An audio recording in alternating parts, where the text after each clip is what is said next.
Dahil sa napakataas na luck stat ng ating bida, ang Knight of Valor ay tila nawala sa focus matapos matamaan. Ngunit sa likuran niya, papalapit na ang Longsword statue.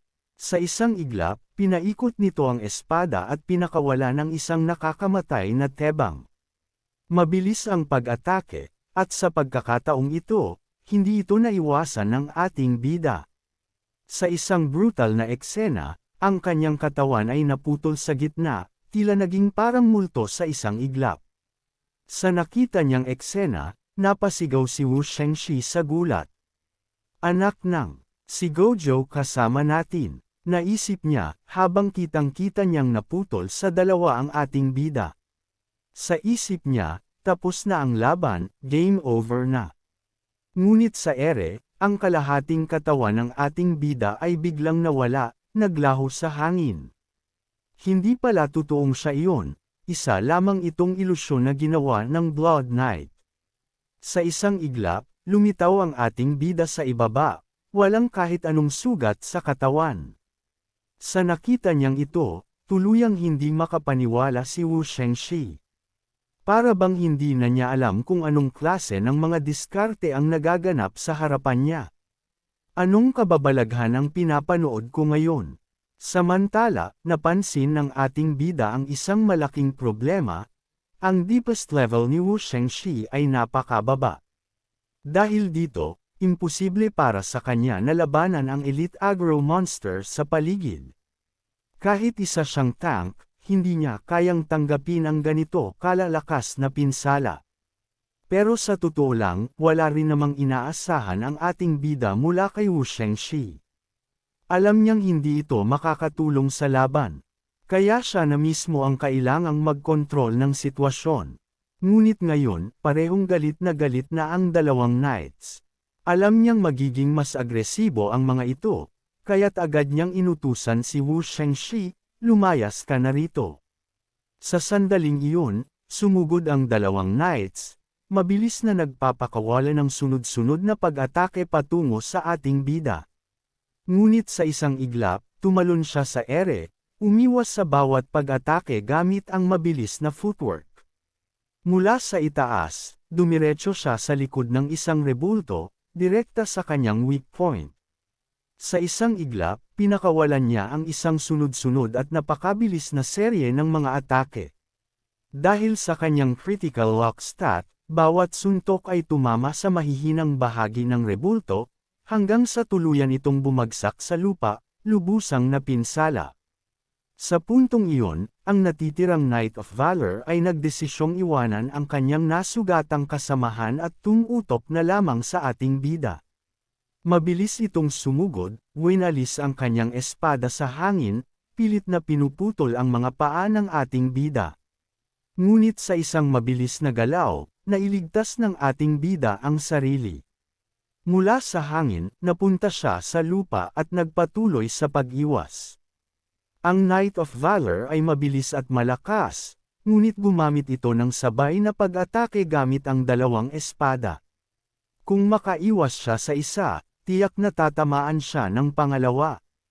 Ngunit bago pa iyon mangyari, mabilis siyang umatras at biglang umatake pababa sa binti ng knight, pinapabagsak ang kanyang balanse. Sa patuloy na obserbasyon, hindi makapaniwala si Wu Shengxi sa kanyang nasasaksihan.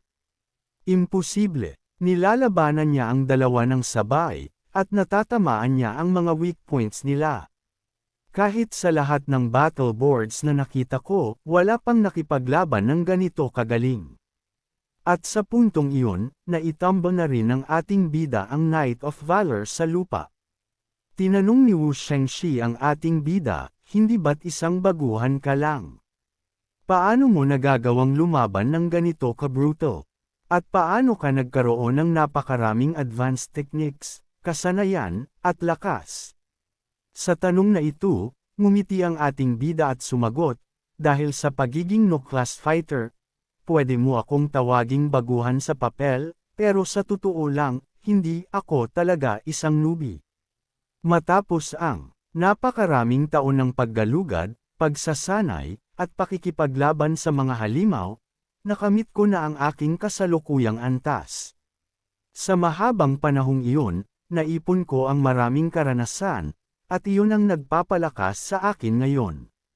Dugtong pa niya, ang pisikal na lakas ko ngayon ay hindi basta-basta nakuha, kundi bunga ng lahat ng pagsisikap ko noon.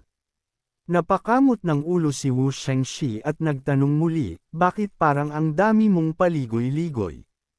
Para sa akin, simple lang, kapag mas marami kang kagamitan at mas malakas ang sandata mo, mas malakas ka rin.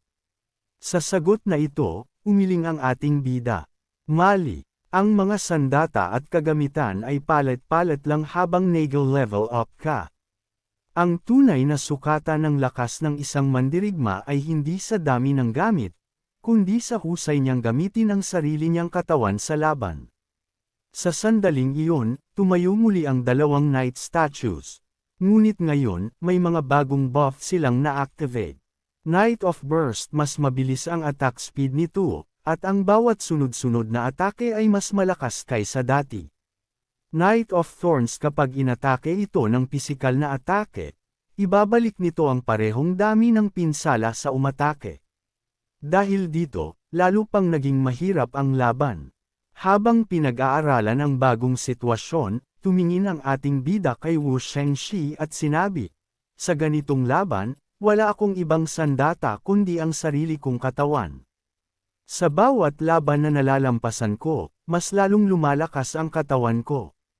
Napansin niyang hindi na niya maaaring atakihin ng direkta ang Knight of Thorns, dahil babalik lang sa kanya ang pinsala. Mukhang kailangang lumaban mula sa malayo gamit ang ranged attacks, bulong niya sa sarili. Sa puntong ito, biglang nagsalita si Wu Shengxi ng may kasabikan. Haha, sa wakas, pagkakataon ko na para magningning.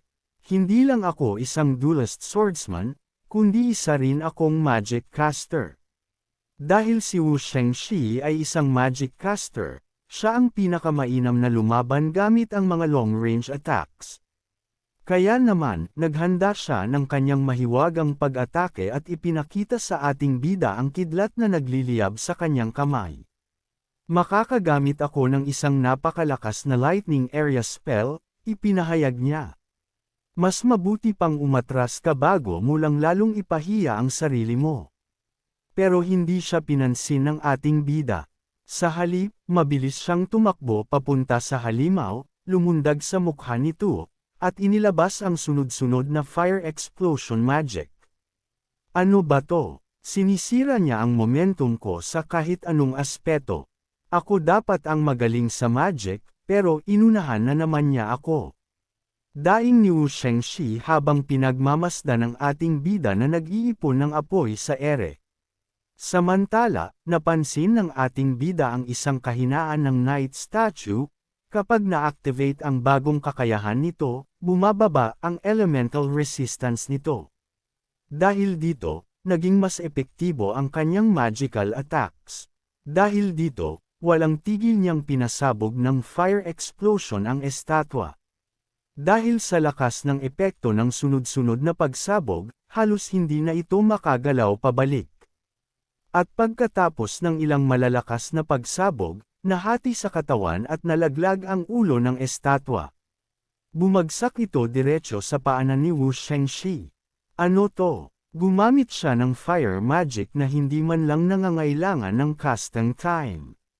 Hindi makapaniwala si Wu Shengxi. Paanong isang mandirigmang malakas na sa pisikal na laban ay may ganito ring kapangyarihan sa mahika? Pero hindi pa tapos ang laban. Lumipad ang ating bida papunta sa ikalawang knight statue, ang Knight of Valor. Ngunit mas mabilis ito kaysa sa nauna, kaya hindi siya agad makalapit. Dumating ang mabilis na atake ng Knight of Valor, isang napakatuling strike gamit ang kanyang sandata. Pero ito mismo ang plano ng ating bida. Sa huling segundo, umiwas siya paatras, kaya ang atake ng Knight of Valor ay tumama sa kanyang sariling kakampi. Ang espada nito tumama mismo sa leeg ng kanyang kapwa estatwa, at dahil sa epekto ng Thorns ability, ang pinsala ay bumalik sa kanya. Napagtanto ni Wu Shengxi kung ano ang nangyari at napanganga siya sa gulat. Hindi ako makapaniwala, simula pa lang, ito na ang plano ng ating bida. Kaya paulit-ulit niyang inaagaw ang atensyon ng kalaban patungo sa kanya upang makapagdulot ng pinsala ng hindi aktwal na ginagawa ito. Ngunit sa kabila nito, hindi pa rin patay ang knight. Ang pag-iwas sa kanyang susunod na atake ay hindi magiging madali, lalo na't ang spirit dash ng ating bida ay kasalukuyang nasa cooldown. Dahil dito, tiyak na hindi niya maiiwasan ang paparating na atake, kaya't mabilis niyang inilabas ang kanyang shield mula sa kanyang inventory at itinapat ito sa papalapit na pag-atake sa tamang sandali. Dahil napakalakas ng atake ng ating bida, tanging ang shield lang ang nawasak. Kung nagkamali siya kahit kaunti, siguradong mahahati siya sa dalawa. Napakalakas ng epekto ng atake na tumilapon siya at bumagsak ng malayo. Habang bumabangon, naiinis siyang nagsabi, napakahirap unawain ang estilo ng pakikipaglaban ng knight na ito. Pakiramdam ko ay hinahanap niya ang aking mga kahinaan, at ang kanyang lakas ay mas mataas pa kaysa sa lahat ng elite masters na nakaharap ko noon. Kung hindi ko na ipwesto ng tama ang aking stats, baka patay na ako ngayon. Mayroon ding isang espesyal na buff ang knight, sa tuwing tatama ang kanyang mga atake, lalo siyang bumibilis. Dahil natama na rin ang ating bida, lalo pang bumilis ang knight, na lalong nagpaalarma sa ating bida. Iniisip niya, ang mekanika ng monster na ito ay talagang nakakainis. Hanggat walang tumatanggap ng kanyang atake, hindi bababa ang kanyang bilis. Kaya ba ang pinakamabisang paraan ay sadyang magpahataw sa kanya? Alam ng ating bida na magiging napakalakas ng susunod na atake ng knight. Inilabas niya ang kanyang dagger, na ikinabahala ni Shashi. Napasigaw ito, sira ulo ka. Kung lalabanan mo siya ng patas, tiyak na mapapatay ka ng kanyang susunod na atake. Huwag mong gawin yan. Ngunit hindi pa sigurado ang ating bida sa kanyang plano. Hawak niya ang kanyang dagger sa isang kamay, ngunit sa sumunod na segundo, ginamit niya ang kabilang kamay upang i-load ang kanyang fire explosion magic. Bumuo siya ng isang higanting bola ng apoy at mabilis itong pinakawalan patungo sa mukha ng knight. Napasigaw ito sa galit, ngunit sa kabila ng matinding pinsala, hindi pa rin ito huminto at agad na sumugod sa ating bida, winuwasak ang lupa sa bawat hakbang. Minsan pa, matagumpay na naiwasan ng ating bida ang pag-atake ng kalaban at lumutang sa hangin. Habang gumagalaw, sinagot niya si Wu Sheng, sinasabing wala itong dapat ipag-alala dahil hindi niya planong mamatay dito. Kung nais niyang magtagumpay sa kanyang mga atake, kailangan niyang maging mas mabilis at mas malakas kaysa sa monster na ito. Bigla niyang naalala na bukod sa napakaraming skills at consumables na meron siya, may isa pa siyang pangunahing trabaho. Agad niyang inactivate ang kanyang Vengeful Shadow Job, at mula sa dilim sa kanyang likuran, lumabas ang nakakakilabot na mga kamay ng isang demonyong tila mula sa impyerno. Nang makita ito, lalong natakot si Wu Sheng. Hindi pa siya nakakita ng ganitong uri ng kakayahan, ni hindi pa niya ito narinig noon. Ang mga kamay ng Vengeful Shadow ay agad na kumapit sa malaking estatwa na tila sinusubukang kaladkarin ito sa kadiliman. Ngunit nang hindi ito makuha, lumabas ang isang notification. Ang mga buhay na bagay ay hindi maaaring i-salvage. Sa sandaling iyon, lalong nagalit ang knight, nagsimulang humiyaw at magpumiglas upang palayain ang sarili mula sa pagkakahawak ng mga kamay. Ngunit ito ang eksaktong sandali na hinihintay ng ating bida. Alam niyang hindi kayang lamunin ng kanyang Vengeful Shadow ang kalaban, pero bibigyan siya nito ng pambihirang pagkakataon. Agad niyang inactivate ang kanyang burst skill, na nagbigay sa kanya ng isang sunod-sunod na mabilis at malalakas na atake. Sa mode na ito, ang kanyang mga physical attacks ay kayang tumagos kahit sa mga enchantments at buffs ng kalaban, ngunit sa kapalit nito, patuloy ding bumababa ang kanyang HP. Gamit ang buong lakas, sumugod siya, hawak ang kanyang dagger, at inatake ng diretso ang mata ng knight, ang kanyang malinaw na weak point. Dahil sa sunod-sunod na matitinding atake at ang epekto ng burst ability, napinsala niya ng husto ang estatwa at halos mabali ang braso ng kalaban. Sa bawat tama ng kanyang burst attacks, lalo siyang nakakapagdulot ng critical damage. Napasigaw siya, kailangan ko nang tapusin ito bago maubos ang epekto ng burst ability. Habang patuloy ang laban, patuloy ding bumababa ang HP ng ating bida, kasabay ng pag-agos ng kanyang dugo. Bigla siyang nakatanggap ng notification, ang natitirang HP mo ay tatagal lamang ng 20 segundo. Samantala, ang monster ay napasigaw sa sakit mula sa kanyang huling atake. Sa galit, pinaikot nito ang braso at isang magaan na hampas lang ang tumama sa ating bida, ngunit sapat iyon para itapon siya pababa sa lupa. Sa parehong sandali, ginamit ng boss ang kanyang instant regeneration upang mabilis na pagalingin ang sarili. Mabilis na nagsimulang bumalik ang punit nitong mata, na lalong nagpaigting sa galit ng ating bida. Habang bumabangon mula sa lupa, napaisip siya. Ang atakeng iyon ay nakabawas lang ng 70% ng HP niya. Ang mga boss na ganito ay mas nagiging malakas habang tumatagal ang laban. Kailangan ko siyang tapusin bago maging huli ang lahat. Kung hindi, baka mas malakas pang boss ang lumabas pagkatapos nito, isa na may mas maraming buffs, at mauubos na rin ang HP ko. Kung titigil ako sa pakikipaglaban ngayon, tiyak na mamamatay ako. Kung matatakot ako, mamamatay ako. Kung susuko ako, mamamatay ako. Ibig sabihin, wala akong ibang pagpipilian kundi ang sumugod. Dahil dito, agad niyang inactivate ang second burst mode, isinugal ang natitira niyang HP kapalit ng mas malakas na buffs. Ngunit sa parehong oras, bumilis din ang countdown ng kanyang HP depletion, ngayon, may 7 segundo na lang siya para tapusin ang laban. Kapag lumipas ang oras na iyon, mamamatay siya. Sa isang iglap, sumugod siya patungo sa mukha ng knight. Plano niyang tapusin ang laban gamit ang isang naglalagablab na burst attack. Ngunit sa kalagitnaan ng kanyang pagtalon, biglang inipit siya ng knight sa pagitan ng dalawang kamay nito, tila isang lamok na dinurog sa ere. Ngunit sa dami ng buffs na meron ang ating bida, isang mabilis na serye ng atake lang ang kinailangan niya para wasakin ang parehong kamay ng knight, hinati ito sa maliliit na piraso. Agad siyang sumugod paangat at inipon ang natitira niyang lakas para sa isang ultimate strike. Gamit ang buong puwersa, pinuntirya niya ang panga ng knight at isang bagsak lang, nabasag ang ulo nito sa isang iglap. Tulad ng ipinangako niya, isang mabagsik na atake lang ang kinailangan upang tapusin ang laban. Mula sa gilid, nakatingin si Wu Sheng, hindi makapaniwala sa nasaksihan niya. Napabulong ito sa sarili. Sa harap ng aking mga mata, lalo pa siyang lumakas kaysa dati. Paanong may isang tao na kayang maging ganito kalakas sa ganitong kabilas na panahon?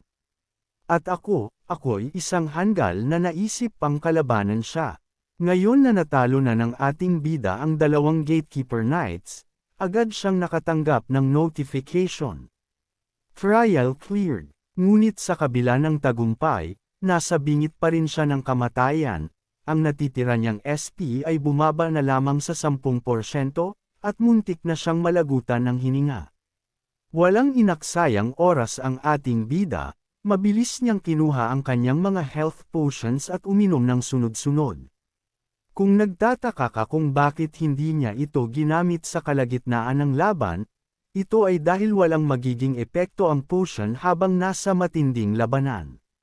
Matapos uminom ng marami, huminga siya ng malalim at napabulong. Totoo ngang isang napakahirap na laban iyon. Isa na namang beses na halos mamatay ako. Bigla niyang naalala na matagal na siyang hindi nagagamit ng isang partikular na kakayahan niya. Oo nga pala. Matagal na rin kitang hindi pinakain ng maayos. Sa isang iglap, inactivate niya ang kanyang scavenge ability. Mula sa kanyang likuran, muling lumabas ang nakakatakot at malademonyong mga kamay, tila mga nilalang mula sa kailaliman ng impyerno. Ngayong tapos na ang laban, wala nang pipigil sa kanila mula sa pagsipsip ng natirang lakas mula sa mga patay na katawan ng knights. Bumukas ang isang itim na hukay sa lupa, unti-unting nilalamon ang mga bangkay ng dalawang knights. Nakapangangilabot ang eksena, kaya't si Wu Sheng ay hindi maiwasang mapamulagat sa gulat. Noong una, ang mga kamay na ito ay ginamit lang upang pigilan ang halimaw. Pero ngayon, tila buong-buo nilang nilalamon ang patay na katawan nito. Ano ba talaga ang nilalang na ito? Kaya ba niyang kainin ang katawan ng mga halimaw? Anong klaseng kakaibang skill meron siya para magawa ito? Habang si Wu Sheng ay nanginginig sa takot, ang ating bida naman ay tahimik lang na pinagmamasdan ang proseso. Matapos ang ilang segundo, lumitaw ang notification. Salvage successful. Bilang gantimpala, nakakuha siya ng bagong monster skill cards mula sa bangkay ng knights. Isa sa mga ito ay isang espesyal na sword skill, multi-blade strike. Mukhang kakailanganin ko ng isang sword-type weapon para dito. Ayon sa paglalarawan ng skill, kapag ginamit ito, makakapagpakawala siya ng napakabilis na serye ng sword attacks, at bawat tamang atake ay magpapabilis pa sa susunod na suntok. Dagdag pa rito, habang mas maraming hits ang tuloy-tuloy na tumatama, mas tumataas ang tsansa ng critical hit. Ano ito ang pirma o signature move ng Knight of Purity? Mukhang magiging napakagandang asset nito sa mga laban sa hinaharap. Ang pangalawang skill na nakuha ng ating bida ay Brave Roar, isang uri ng taunting ability na nagpapalakas ng kanyang presensya sa labanan. Sa pamamagitan nito, maaari niyang akitin ang atensyon ng mga monster, lalo na ang mga tank-type creatures, upang tumutok lamang sa kanya. Mayroon din itong dagdag na benepisyo, kung may debuff ang ating bida sa kasalukuyang sitwasyon, automatikong maililipat ang debuff sa isang monster na nataman ng taunt. Isa itong napakakapakipakinabang na kakayahan para sa survival. Ngunit upang magamit ito, kinakailangan niyang humawak ng isang shield. Tiningnan ng ating bida ang skill at napaisip. Ano isang shield-based na kakayahan ito? Pero hindi naman ako gumagamit ng shield. Dahil hindi ito bagay sa kanyang kasalukuyang estilo ng pakikipaglaban, hindi niya muna ito isinama sa kanyang aktibong skills. Gayunpaman, hindi maitatanggi na isang mahusay at kapakipakinabang itong skill sa tamang pagkakataon. Habang pinag-uusapan pa nila ito, tuluyan nang naglaho ang dalawang higanteng monster, walang ni isang bakas na natira sa kanila. Ngunit bago pa makapagpahinga ang ating bida, napansin niyang isang mahiwagang portal ang biglang bumukas sa itaas niya.